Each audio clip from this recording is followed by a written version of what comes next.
سلام، وقت شما بخیر. آماده امروز به قریه کشکک.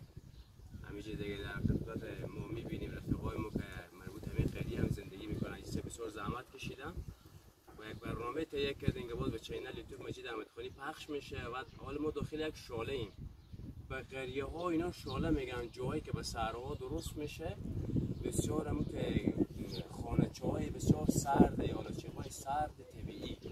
خواستیم از این یک تصویر بگیریم که شما ببینید و به آشنا بشیم با این شالا. بیشتر از چوب و خاره و باز اینا را اگر شما وقت داشته باشیم، مثلا اینجا جو اوی هم هست که او بزنیم بسیار سرد میشه، یخچالی میشه دیگه.